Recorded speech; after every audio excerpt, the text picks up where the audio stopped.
দেশের শিক্ষাক্রম বাস্তবায়নে শিক্ষকদের যে গুণগত প্রশিক্ষণ নিশ্চিতকরণ, বিশ্ববিদ্যালয়সমূহের অবকাঠামোগত উন্নয়ন এবং শিক্ষার্থীদের অংশগ্রহণ বৃদ্ধি এবং বিশেষ করে ঝরে পড়া রোধে অর্থাৎ শিক্ষা খাতের সার্বিক উন্নয়নে সরকার 2026 এবং 27 অর্থ বছরে বাজেটে শিক্ষা খাতে বরাদ্দ বৃদ্ধি করে প্রথমবারের মতন জিডিপির 2% উন্নীত করেছে।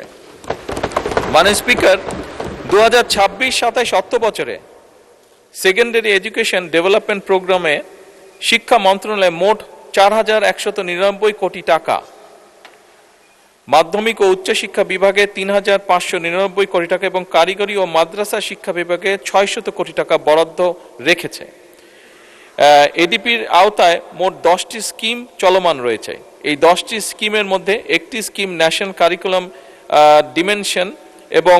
ডিসেমিনেশন এবং শিক্ষাবৃন্দের প্রশিক্ষণের জন্য রাখা হয়েছে। মাননীয় স্পিকার, এছাড়াও learning acceleration in education secondary education প্রকল্পের আওতায় শিক্ষক প্রশিক্ষণের জন্য 810 কোটি টাকা বরাদ্দ রাখা হয়েছে, যার মাধ্যমে মোট 3,47,021 জন শিক্ষক, প্রতিষ্ঠান প্রধান এবং সংশ্লিষ্ট জনবলকে প্রশিক্ষণ প্রদান করা হবে।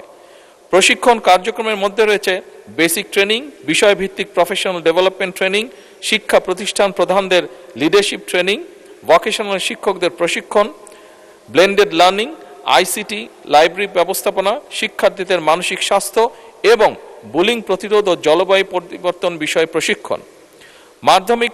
মাধ্যমিক পর্যায়ের শিক্ষা প্রতিষ্ঠানের অবকাঠামো উন্নয়নে 2026-27 অর্থ বছরে পরিচালন বাজেটে 3040 কোটি টাকা বরাদ্দ করা হয়েছে, যার মধ্যে মাধ্যমিক ও উচ্চশিক্ষা বিভাগে 2196 কোটি টাকা এবং কারিগরি ও মাদ্রাসা শিক্ষা বিভাগের অনুকূলে 844 কোটি টাকা বরাদ্দ রাখা হয়েছে। মাননীয় স্পিকার, আরও অনেকগুলো ব্যবস্থা নেওয়া হয়েছে, কিন্তু আমি আগেও বলেছি অত্যন্ত মূল্যবান সময় সংসদের, সেই জন্য বাকি যে উত্তরগুলো আছে সেগুলোকে পঠিত বলিয়া গণ্য করার জন্য অনুরোধ করছি। ধন্যবাদ। ধন্যবাদ মাননীয় প্রধানমন্ত্রী।